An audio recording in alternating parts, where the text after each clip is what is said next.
अपनी बेटी को सर्दी से बचाने के लिए उसने 20 लाख डॉलर अपने बैग से निकाले और उनमें आग लगा दी। ये काम जिस शख्स ने किया था उसके 1 साल की इनकम मैकडॉनल्ड के पूरे साल के सेल से भी ज्यादा थी। नमस्कार दोस्तों, एक बार फिर से आप सभी को मेरे इस चैनल पे स्वागत करता हूं। तो चलिए आज का वीडियो शुरू करते हैं। दोस्तों, दुनिया के तमाम अमीर शख्सियत में एक नाम शामिल ही नहीं हो सका और वो नाम है Pablo Escobar. Pablo Escobar late 90s की दौर में कोकीन, ड्रग्स और दुनिया के कई क्राइम्स का बादशाह हुआ करता था। पेब्लो एस्कोबार के ड्रग स्मगलिंग नेटवर्क ने इसको हद से ज्यादा अमीर बना दिया था।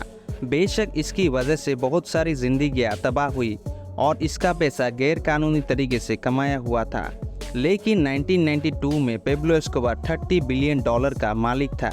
ब्रुनई के सुल्तान के बाद पेब्लो दुनिया का दूसरा सबसे अमीर शख्स था। अगर पेब्लो एस्कोबार आज जिंदा होता तो उसके 30 बिलियन डॉलर्स 58 बिलियन डॉलर्स के बराबर होते और पेब्लो दुनिया का 8वां सबसे अमीर इंसान होता। पेब्लो एस्कोबार का ड्रग सप्लाई का नेटवर्क इतना पावरफुल था कि पूरे 90% अमेरिका को कोकीन सिर्फ एस्कोबार का नेटवर्क ही सप्लाई करता था और पूरे दुनिया के 80% हिस्से को एस्कोबार का नेटवर्क ही सप्लाई देता था। इस खतरनाक सप्लाई नेटवर्क को बहामास के एक आइलैंड से चलाया जाता था और वो आइलैंड था एस्कोबार का हेडक्वार्टर। उस आइलैंड पर एक पूरा एयरपोर्ट बना था जहां पर कोकीन से भरे फ्लाइट रिफ्यूलिंग के बहाने से लैंड करते और उसी दौरान उनमें से कोकीन निकालकर छोटी जहाज़ों में डालकर अमेरिका भेज दिए जाते थे। ये सिलसिला महीने या हफ्ते में एक बार नहीं होता था, बल्कि ये दिन में 5 से 6 बार होता था। रोजाना अमेरिका में 15,000 केजी कोकीन बेचा जाता था, जो पूरे साल का 5,40,000 केजी कोकीन बनता है। जी हाँ, पूरे साल में पेब्लो 5,40,000 कोकीन सिर्फ अमेरिका में बेचता था और उस समय अमेरिका में 1 केजी कोकीन की कीमत $70,000 थी। जिसका मतलब ये है कि एस्कोबार एक साल में 378 बिलियन डॉलर्स की कोकीन सिर्फ अमेरिका में सेल करता था और ये पूरे 16 साल तक चलता रहा।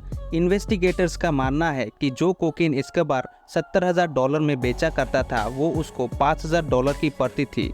पेब्लो एस्कोबार पायलट्स को एक फ्लाइट का $5 लाख देता था। इसके अलावा रिश्वतें देने के बाद भी एस्कोबार को $60 मिलियन सिर्फ एक ही दिन में बचते थे, जो साल के $22 बिलियन बनते हैं। इन पैसों के ज्यादा होने का अंदाजा ऐसे लगाया जा सकता है कि मैकडॉनल्ड ने साल 2019 में $21 बिलियन की सेल पूरे दुनिया भर में की और पेब्लो एस्कोबार का 1980s में एक साल का प्रॉफिट $22 बिलियन था, यानी मैकडॉनल्ड के दुनिया भर के सेल से भी ज्यादा।